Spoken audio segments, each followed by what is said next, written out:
Здравейте, симпатяги!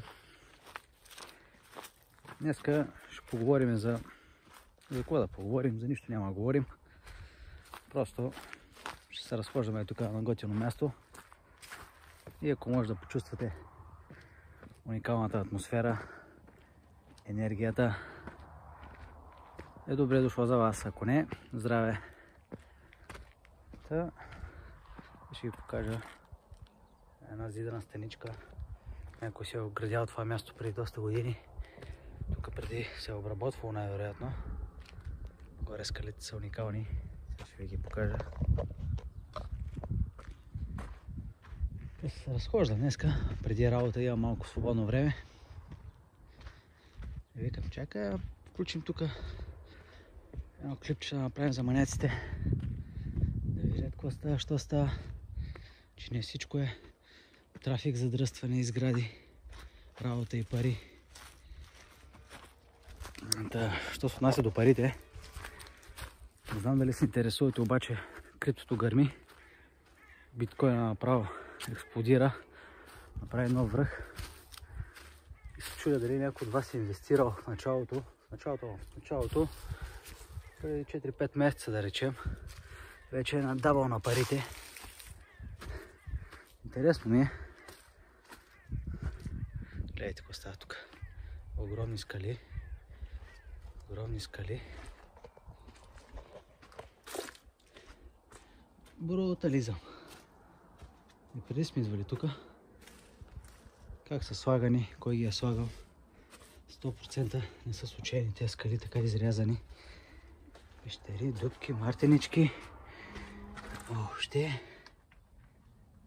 бруталната работа. Гледайте. Все едно са долепени огромните скали. Опа.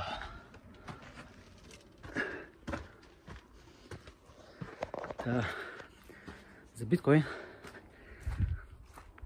не знам дали е добро време сега да се инвестира, защото вече цената е много гръмнала. Обаче пък ако някой иска да рискува, може да пробва един алткоин сезон.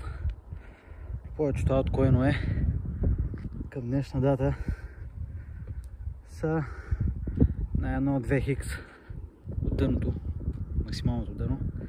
Така че има шанс за някой ентусиаст да вкара някаква сума, но това клипче не е финансов съвет и аз съм най-далечният човек, който може да дава финансови съвети на някой. Така че да, забравяйте криптото, забравяйте какво ти да е. Вижте долу колко е готино.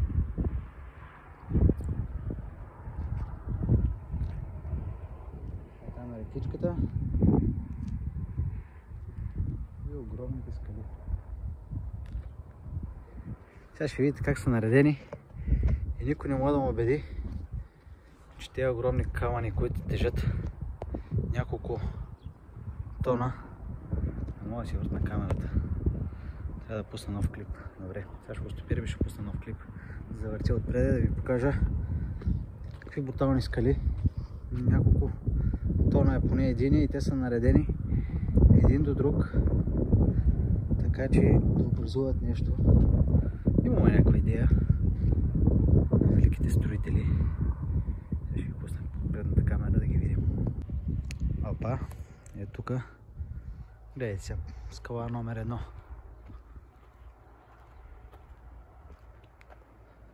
Огромен къс камък. Огромен къс.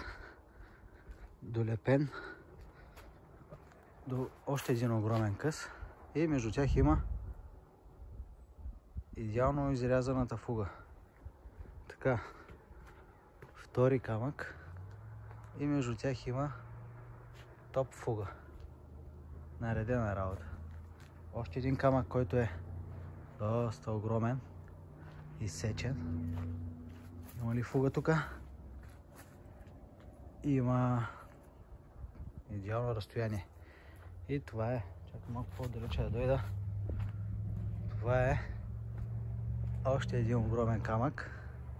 И там има един паднал, и тук има един паднал. Може би Тези двата камъка са стояли най-отгоре. Вижте само какво парче е това нещо. Може би тези двата камъка са стояли най-отгоре. Върху тях се образували нещо, не знам. Но определено има архитектурен замисъл върху цялата тази работа.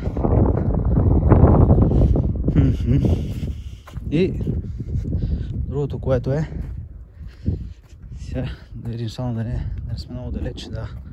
Ей там отдолу може да отидем по-късно. Ето тук на този камък отдолу има идеално изрязано корито, което